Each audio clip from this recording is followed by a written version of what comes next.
नमस्कार, CSK news में आपका स्वागत है। तो दोस्तों, देश को मिला नया आर्मी चीफ मनोज पांडे होंगे देश के अगले सेना प्रमुख। प्रधानमंत्री मोदी ने दी हरी झंडी। लेकिन पाकिस्तान को कैसे सबसे ज्यादा है खतरा? मस्जिदों में घुस करके आतंकियों को ढेर करने में माहिर है मनोज पांडे। जी हाँ, जानेंगे इनके बारे में और आखिर क्यों ये खतरनाक है सबसे ज्यादा पाकिस्तान के लिए। दूसरी बड़ी अपडेट निकल के आ रही है, चीन से एलएसी पर बड़ी तैयारी कर रही है इंडियन आर्मी। 10 कदम आगे निकले भारतीय जवान। आईटीबीपी के जवान समेत सेना के चीन से सटे इलाके में सेना तैयारी कर रही है चीनी भाषा सीखने की। जी हाँ, चीन भाषा सीख चुकी है आधे से ज्यादा और उन्हीं की भाषा से उन्हीं को कंफ्यूज करने की तैयारी एलएसी पे सेना की। तीसरी बड़ी अपडेट में आपको बताएंगे, जम्मू कश्मीर में पुलवामा की काकापुरा में भीषण आतंकी हमला। 2 रेलवे के जो आरपीएफ है जवान वो शहीद हुए हैं। बेहद बड़ी खबर, सेना का सुरक्षा बल जारी, लगातार सर्च ऑपरेशन। चौथी बड़ी अपडेट, आतंकवाद पर गृह मंत्रालय ने एक और करारी चोट की। जैश कमांडर आशिक अहमद नेगरू को घोषित किया आतंकी। पाकिस्तान के इशारे पर रच रहा था बड़ी साजिश, वो हम आपको बताएंगे। पांचवी बड़ी खबर निकल के आ रही है दोस्तों, रूस यूक्रेन युद्ध के बीच अब ईरान में घुसा तुर्की। जी हाँ, तुर्की सेना ने ईरान में घुसा दी और कुर्द लड़ाई के खिलाफ हमले शुरू किए। कई जगहों पर की एयर स्ट्राइक। वहीं अगली अपडेट, यूक्रेन के राष्ट्रपति जेलेंस्की ने दी धमकी, कहा अब हम भी परमाणु हमले के लिए हैं तैयार। हमले के लिए तैयार रहे दुनिया। एंटी रेडिएशन मेडिसिन का स्टॉक करें, ये बेहद खतरनाक ऐलान कर दिया है यूक्रेनी राष्ट्रपति ने। आखिर क्या है इसके मायने? वहीं डूरेंड रेखा पर लगातार पाकिस्तान और तालिबान में हो रही झड़प, कभी भी बढ़ सकता है, कभी भी खतरनाक मोड़ में आ सकते हैं, वो हम आपको बताएंगे। इस बीच बड़ी खबर निकल के आ रही है जहां रूस की कमर टूटती हुई दिखाई दे रही है। पुतिन ने दुनिया से अपील की और कहा है कि प्रतिबंधों से जबरदस्त हुआ नुकसान। तो वे करके आपको विस्तार से बताएंगे। पीएम मोदी गुजरात में किए हैं बड़ा ऐलान। डब्ल्यूएचओ के बीच चीफ हैं, वो भी बताएंगे। लेकिन उससे पहले छोटा सा निवेदन, अगर आपने चैनल को अभी तक सब्सक्राइब नहीं किया, पल पल के अपडेट के लिए चैनल को सब्सक्राइब करना ना भूलें। देश की इंडियन आर्मी के लिए भी जय हिंद जरूर लिखे दोस्तों। दरअसल पहली बड़ी अपडेट निकल के आ रही है, देश को मिला नया आर्मी चीफ मनोज पांडे होंगे देश के अगले सेना प्रमुख। नियुक्तियों को सरकार ने दी हरी झंडी। अब चीन और पाकिस्तान की खैर नहीं। आखिर कितने खतरनाक हैं नए बनने वाले सेना प्रमुख?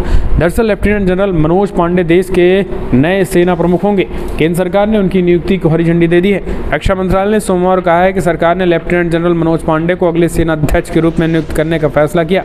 आगामी 30 अप्रैल को लेफ्टिनेंट जनरल मनोज पांडे को भारतीय सेना की कमान सौंपी जाएगी। मनोज पांडे देश के अगले इंजीनियर होंगे और उन्हें सेना प्रमुख की कमान सौंपी जाएगी। वर्तमान सेना प्रमुख मनोज मुकुंद नरवणे इस माह के आखिरी में सेवानिवृत्त होंगे। मनोज मुकुंद नरवणे के बाद लेफ्टिनेंट जनरल मनोज पांडे ही सेना में सबसे वरिष्ठ अधिकारी हैं। जनरल नरवणे को चीफ ऑफ डिफेंस स्टाफ पद की प्रतिस्पर्धा में सबसे आगे माना जा रहा है। लेफ्टिनेंट जनरल मनोज पांडे को दिसंबर 1982 में कोर ऑफ इंजीनियर्स में कमीशन दिया गया था और वो स्टाफ कॉलेज केम्बली यूके में स्नातक हैं। तो दोस्तों, ये बड़ी खबर निकल के आ रही है। आपको बता दें, मनोज पांडे जो है वो दरअसल मस्जिदों में घुस करके आतंकियों के खिलाफ कार्रवाई करने में माहिर हैं। वो एक अलग तरीके से ही एक्शन लेने के लिए जाने जाते हैं जम्मू कश्मीर में आतंकियों में। जी हाँ, लेफ्टिनेंट जनरल राज शुक्ला जो सेना के प्रशिक्षण कमान की संभाल रहे थे, 31 मार्च को सेवानिवृत्त हुए थे। आपको बता दें, इनकी एक अलग ही टीम थी और ये आतंकियों से कई खास करके अलग ही स्टाइल में सफाई करने के लिए जाने जाते हैं और यही कारण है कि हाल ही में इनको पदोन्नति की गई थी और अब सीनियरिटी को देखते हुए इन्हें आर्मी स्टाफ बना दिया गया है। वहीं आपको बता दें, मनोज मुकुंद नरवणे जो है वो अगले सीडीएस भी बनाए जा सकते हैं। तो ये 30 अप्रैल को बड़ा फैसला होने जा रहा है। तो दोस्तों, नए सीडीएस की मुहर के बाद कहीं ना कहीं पाकिस्तान और चाइना पूरी तरीके से टेंशन में है। हम चलते हैं और अपडेट लेते हैं दोस्तों। चीन से 10 कदम आगे बढ़ी भारतीय सेना की तैयारी।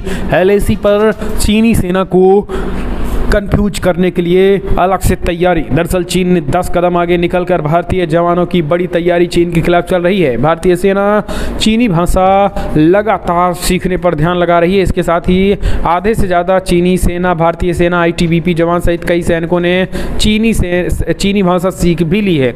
इतना ही नहीं, आपको बता दें, चीनी वेशभूषा के साथ साथ चीनियों को कंफ्यूज करने की भी बड़ी तैयारी जो है इस बार एलएसी पे चल रही है। सेना अलग तरीके के गोरिल्ला वार वाली स्टाइल जो है वो LAC पे चल रही है। ITBP के जवान भी पूरी तैयारी और प्रशिक्षण कर रहे हैं। इस बार अगर चाइना किसी भी तरीके की गलती की तो चाइना को इस तरीके से जवाब दिया जाएगा कि चीन पलक झपकते ही चाइना के उन तमाम सैनिकों को ढेर कर दिया जाएगा जो भारत की तरफ कदम बढ़ाएंगे। और इसकी तैयारी लगातार चल रही है और चाइना को चाइनीज़ भाषा में ही जवाब और उनको कंफ्यूज करने की भी तैयारी चल रही है। आपको बता दें कामकाजों के तरीके और रणनीतियों के बारे में अब हाइब्रिड वॉरफेयर के दौर में एक तरीके से सूचना को एक अहम हथियार के तौर पर देखा जा रहा है। भारतीय सेना इस मोर्चे पर फोकस कर रही है क्योंकि युद्ध जो है अलग तरीके से होने वाला है और इस युद्ध को नई स्टाइल में चाइना भी लड़ेगा और भारत भी उसकी तैयारी लगभग कर चुका है। तो कहीं ना कहीं चाइना को कंफ्यूज करने की तैयारी जो है इस बार पूरी है। हम चलते हैं एक और अपडेट लेते हैं दोस्तों। बिग ब्रेकिंग निकल के आ रही है अगली, जहां जम्मू कश्मीर में आतंकियों ने फिर से किया तांडव। RPF के 2 जवानों हुए शहीद, मारी गोली। आतंकियों ने पुलवामा जिला के काकापोरा रेलवे स्टेशन के समीप एक टी स्टॉल चाय पी रहे रेलवे ब्रॉडकास्टिंग फोर्स के जवानों पर अचानक हमला कर दिया। इस हमले में रेलवे प्रोटेक्शन फोर्स के 2 जवान बलिदान हो गए। आतंकी हमला करने के उपरांत वहां से भागने में कामयाब हो गए आतंकी। सुरक्षा बलों और स्थानीय पुलिस ने आतंकियों की धरपकड़ के लिए तलाशी अभियान छेड़ दिया है। पुलिस ने अभी तक एक RPF जवान के बलिदान की पुष्टि की, आपको बता दें, जबकि एक अन्य की स्थिति गंभीर बताई जा रही है। जबकि सूत्रों के अनुसार RPF के 2 जवान शहीद हो गए हैं। जानकारी के अनुसार दक्षिणी कश्मीर के पुलवामा जिले के अंतर्गत पड़ने वाले काकापोरा रेलवे स्टेशन के समीप आतंकियों ने एक टी स्टॉल पर चाय पी रहे रेलवे प्रोटेक्शन फोर्स के जवानों पर हमला कर दिया और इस हमले में रेलवे प्रोटेक्शन फोर्स के 2 जवान शहीद हुए। तो ये दुखद खबर निकल के आई है। हम चलते हैं और अपडेट आतंकवाद पर। गृह मंत्रालय की कड़ी चोट, जैश कमांडर आसिफ अहमद नेगरू को घोषित किया आतंकी, पाकिस्तान के इशारे पर रच रहा था बड़ी साजिश। केंद्रीय गृह मंत्रालय ने सोमवार को प्रतिबंधित संगठन जैसे मोहम्मद के कमांडर आशिक अहमद नेगरू को आतंकवादी घोषित कर दिया। बता दें नेगरू जम्मू कश्मीर में विभिन्न आतंकी घटनाओं में शामिल रहा है। केंद्रीय गृह मंत्रालय की एक अधिसूचना में कहा गया है कि नेगरू जम्मू कश्मीर में आतंकवादियों की घुसपैठ कराने तथा विभिन्न आतंकी घटनाओं को अंजाम देने में शामिल रहा है। मंत्रालय के मुताबिक नेगरू कश्मीर में एक आतंकी नेटवर्क चला रहा है। जम्मू कश्मीर में आतंक फैलाने के खतरनाक अभियान में लगा हुआ है। केंद्रीय गृह मंत्रालय ने आगे कहा है कि नेगरू से भारत की सुरक्षा के लिए खतरे को देखते हुए उनको आतंकी कृत्यों से रोकने के वास्ते गैर कानूनी गतिविधि UAP अधिनियम के तहत आतंकवादी घोषित किया गया है। हम चलते हैं और अपडेट लेते हैं दोस्तों। बड़ी खबर निकल के आ रही, रूस यूक्रेन युद्ध के बीच इराक में घुसे तुर्की सेना कुर्द लड़ाकों के खिलाफ हमले शुरू किए। दरअसल रूस और यूक्रेन युद्ध के बीच तुर्की ने इराक में सैन्य अभियान शुरू कर दिया है। तुर्की ने उत्तरी इराक में कुर्दिस्तान में सैन्य हमले कर शुरू कर दिए हैं। तुर्की की रक्षा मंत्री हुलसी आकर ने इस बात की पुष्टि की है। तुर्की के रक्षा मंत्री ने बताया है कि तुर्की के लड़ाकू विमान, हेलीकॉप्टर और ड्रोन ने कुर्दिश लड़ाकों को टारगेट बनाया है और उनके कैंप, टनल, शेल्टर और हथियार रखने की जगहों पर हमले किए हैं। रक्षा मंत्री ने कहा है कि तुर्की की ओर से कुर्दिस्तान वर्कर्स पार्टी से संबंधित टारगेट को निशाना बनाया गया है और उन्होंने बताया है कि इससे पहले तुर्की की सेना के कमांडो की इराक की सीमा में दाखिल हुए थे। यही कारण है कि इस तरीके की खबरें। हम चलते हैं और अपडेट लेते हैं। यूक्रेन के राष्ट्रपति ज़ेलेंस्की ने दुनिया को दी परमाणु युद्ध की धमकी चेतावनी, कहा एंटी रेडिएशन मेडिसिन स्टॉक करें, कभी भी हो सकता है परमाणु अटैक। दरअसल आपको बता दें रूस यूक्रेन युद्ध के बीच लगातार युद्ध जारी है। युद्ध लंबा छिड़ता दिख रहा है और हार मानने को न तो रूस पीछे हटने को तैयार है, न ही यूक्रेन हार मानने को तैयार है, न ही सरेंडर करने को तैयार है। यही कारण है कि अब ये रिपोर्ट निकल के आ रही है रूसी राष्ट्रपति व्लादिमीर पुतिन कभी भी हमला कर सकते हैं और ये हमला जो है वो कहीं ना कहीं एक तरीके से यूक्रेन पर ही होगा, लेकिन इसका परिणाम खामियाजा पूरी दुनिया भुगतेगी। यही कारण है कि अभी से ही रूस यूक्रेन के राष्ट्रपति व्लादिमीर ज़ेलेंस्की ने इस बात की चिंता भी जता दी है और उन्होंने कहा है कि रूस परमाणु हथियारों के संभावित इस्तेमाल के लिए तैयार हो चुका है और इसलिए अब हमें पूरी दुनिया के लिए तैयार होने के साथ साथ अब एंटी रेडिएशन दवाओं का भी स्टॉक हमें करना होगा, क्योंकि कभी भी रशिया अटैक कर सकता है। हम चलते हैं और अपडेट लेते हैं। अफगानिस्तान और पाकिस्तान की बॉर्डर डूरंड लाइन पर लगातार हो रहे हैं हमले। चाइना और खास करके पाकिस्तान और अफगानिस्तान के बीच हालात खराब हो रहे हैं, लगातार हमले जारी हैं। दरअसल दोस्तों बड़ी खबर निकल के आई है। डूरंड रेखा पर बढ़ते खतरे और हमलों के बीच एक रिपोर्ट निकल के आई है, जहां पर पाकिस्तान ने अफगानिस्तान की तालिबान शासन से सीमा के आसपास के क्षेत्रों को सुरक्षित करने और आतंकवाद में लिप्त तत्वों के खिलाफ कार्रवाई करने का आह्वान किया है। स्थानीय मीडिया ने बताया कि पाकिस्तान की ओर से जारी एक बयान में कहा गया है कि अफगानिस्तान के संप्रभु सरकार पाकिस्तान अफगान सीमा क्षेत्र को सुरक्षित करने और दोनों देशों को शांति और प्रगति के हित में पाकिस्तान में आतंकवादी गतिविधियों में शामिल व्यक्तियों के खिलाफ कड़ी कार्रवाई करे।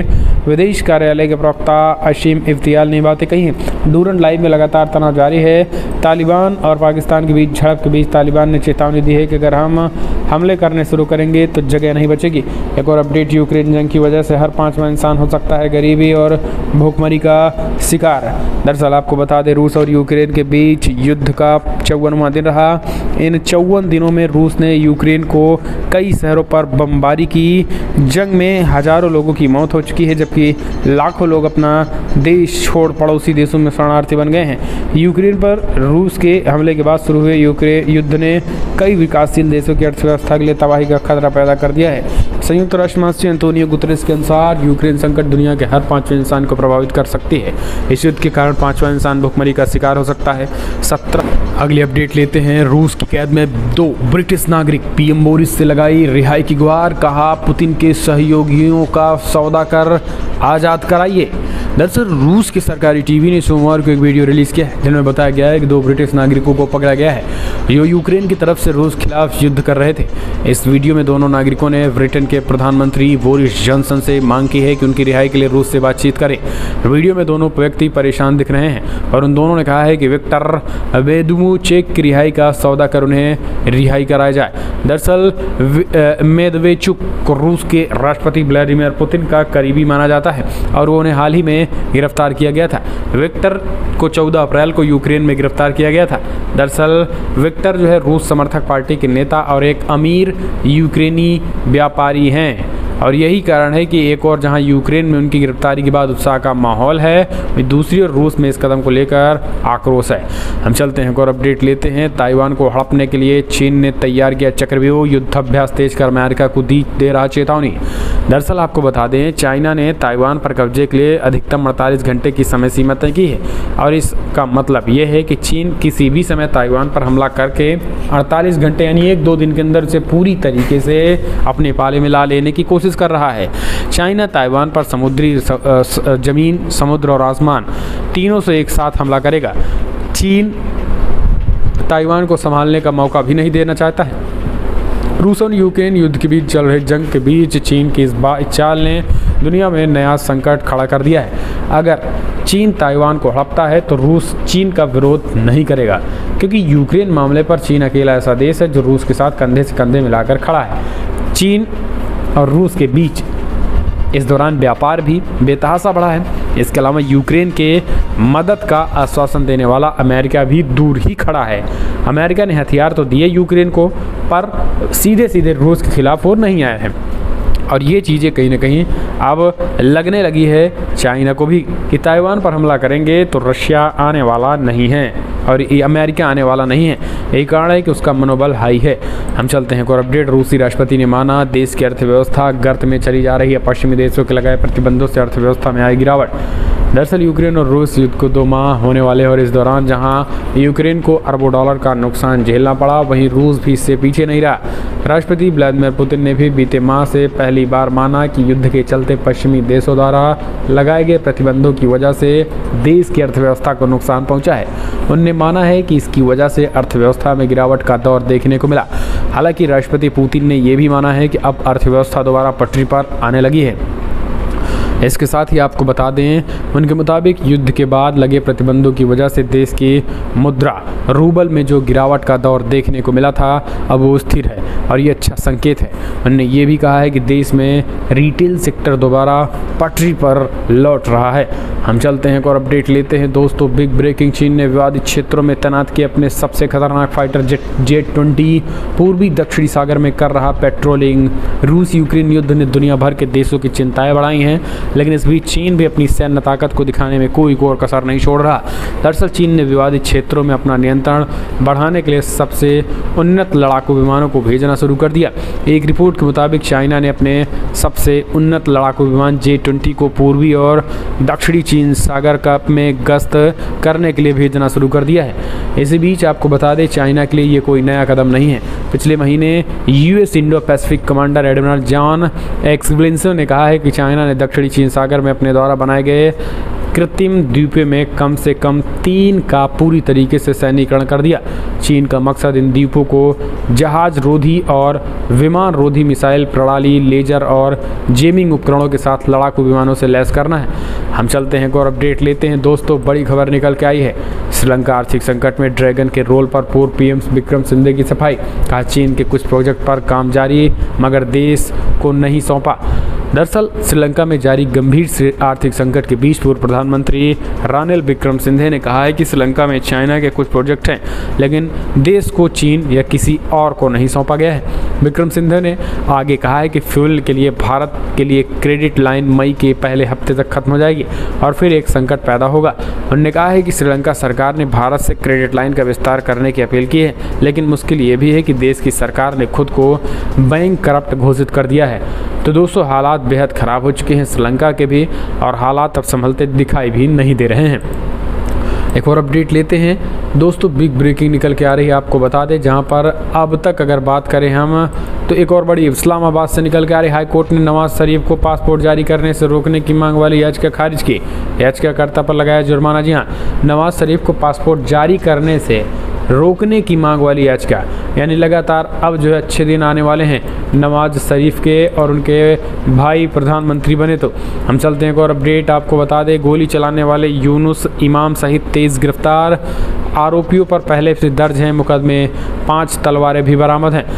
दिल्ली के जहांगीरपुरी इलाके में हुई घटना के बाद से अब तक पुलिस कुल 23 लोगों की गिरफ्तारी कर चुकी है। दिल्ली पुलिस कमिश्नर राकेश अस्थाना ने सोमवार को इस घटना के बारे में और भी जानकारियां साझा की है। उन्होंने बताया है कि घटना में अब तक कुल 23 लोग गिरफ्तार किए जा चुके हैं। इनमें से 8 आरोपियों पर पहले से ही मामले दर्ज हैं। उन्होंने बताया है गिरफ्तार किए गए लोगों में एक यूनुस इमाम भी है और उसके पिता का नाम शेख हामिद है और दूसरा नाम सोनू है। घर वाले उसे सोनू के नाम से ही पुकारते हैं। इसके अलावा पुलिस की टीम मौके पर आसपास के इलाकों में लगे सीसीटीवी कैमरे के फुटेज की जांच कर रही है, जिसके आधार पर कुछ और गिरफ्तारियां संभव है। लेकिन सबसे बड़ी बात यही है ना कि पत्थरबाजी, जी हाँ, कल पत्थरबाजी उस वक्त होने लगी जब इन जिहादियों को गिरफ्तार करने पुलिस इनके घर पहुंची थी। कथित तौर पर मुस्लिम महिलाओं ने बड़े पैमाने पर हमला बोलना शुरू कर दिया। जी हाँ, ये बड़ी खबर निकल के आई, जहां पर आपको बता दें पुलिस प्रशासन ने जैसे ही एक्शन लेना शुरू किया, अब ताबड़तोड़ तरीके से रोते बिलखते दिखाई दे रहे हैं। यानी पहले पत्थरबाजी, अब पुलिस के एक्शन के बाद इनकी नौटंकीबाजी भी शुरू हो गई है। हम चलते हैं और अपडेट ले लेते हैं। दोस्तों, बड़ी खबर निकल के आ रही है। आखिर पीडीपी प्रमुख महबूबा मुफ्ती ने की सोनिया गांधी से मुलाकात। आखिर क्या चल रहा है, कांग्रेस पार्टी इन जिहादियों से क्यों कर रही बात? दरअसल महबूबा मुफ्ती ने पीडीपी प्रमुख से बातचीत की है। ये बड़ी खबर निकल के आई है। आखिर क्या मायने हैं इसके और कांग्रेस पार्टी क्या कुछ करना चाहती है, ये तो वक्त बताएगा। लेकिन दोस्तों, आपको बता दें पीडीपी प्रमुख ने मुलाकात की है सोनिया गांधी से और माना जा रहा है कि सोनिया गांधी जो है आने वाले समय में कांग्रेस पार्टी को लेकर कुछ बड़े ऐलान कर सकती हैं। एक और अपडेट लेते हैं। दोस्तों, बड़ी खबर निकल के आ रही है एक और, जहां पर आपको बता दें गोरखनाथ मंदिर पर हमला के मामले में अब एनआईए जांच करेगी। उत्तर प्रदेश पुलिस ने सोमवार कहा है कि जहां तक गोरखपुर मंदिर हमले की घटना की जांच सवाल है तो उसके स्तर पर कुछ भी लंबित नहीं है और अब यह मामला राष्ट्रीय अन्वेषण अभिकरण यानी एनआईए पर निर्भर है। नाथ संप्रदाय की सर्वोच्च पीठ गोरखनाथ मंदिर में हमले के मामले में पूछे जाने पर अपर पुलिस महानिदेशक कानून और व्यवस्था प्रशांत कुमार ने कहा है कि हमारी ओर से और कुछ भी मामले लंबित नहीं, यानी हमने किसी भी तरीके के कोई मामले छोड़े नहीं है और सब के सब निपटा दिए गए। एक और अपडेट, जुलाई अगस्त में लद्दाख आएंगे दलाई लामा। ठीक से रिनपोचे ने धर्मशाला में दलाई लामा से भेंट कर दिया आमंत्रण। दरअसल आपको बता दें बौद्ध धर्मगुरु दलाई लामा जुलाई अगस्त महीने में केंद्र शासित प्रदेश लद्दाख का दौरा करेंगे। दलाई लामा लद्दाख में धार्मिक कार्यक्रमों में हिस्सा लेने के लिए अक्सर गर्मियों के महीने में ले जाते हैं। सोमवार को धर्मशाला के मैक्लोईगंज में 14वें दलाई लामा ने अपने आवास में हुई इस विशेष भेंट के दौरान लद्दाख के बौद्ध धर्मगुरु थिंग से व लोकसभा के पूर्व सदस्य थुपसुवन छिवांग को यकीन दिलाया कि वो आने वाले महीने में लद्दाख दौरे पर जरूर आएंगे। ऐसे में चाइना की बौखलाहट भी बढ़ने वाली है और चाइना जो है इस पर मिर्ची लगनी तय है। हम चलते हैं एक और अपडेट लेते हैं। दोस्तों बड़ी खबर निकल के आ रही है, हिमाचल भारत को इस्लामिक देश बनने से रोकना है तो ज़्यादा बच्चे पैदा करो, बोले यति नरसिंहानंद सरस्वती। दरअसल देश भर में जिस तरीके से चीज़ें निकल के आ रही हैं उन सबको देखते ज़्यादा बच्चे पैदा करने की मांग उठने लगी है। कहा जा रहा है कि ज़्यादा बच्चे पैदा करो ताकि देश सुरक्षित रहे। कुछ RSS को दो, कुछ सेना को दो, कुछ देश को दो, और इसी तरीके से चीज़ें जो है अब मांग यति नरसिंहानंद सरस्वती भी कर रहे हैं। एक और अपडेट, शोभा यात्रा में हथियार और तमंचे की इजाज़त क्या पुलिस ने दी थी, ओवैसी ने उठाए सवाल।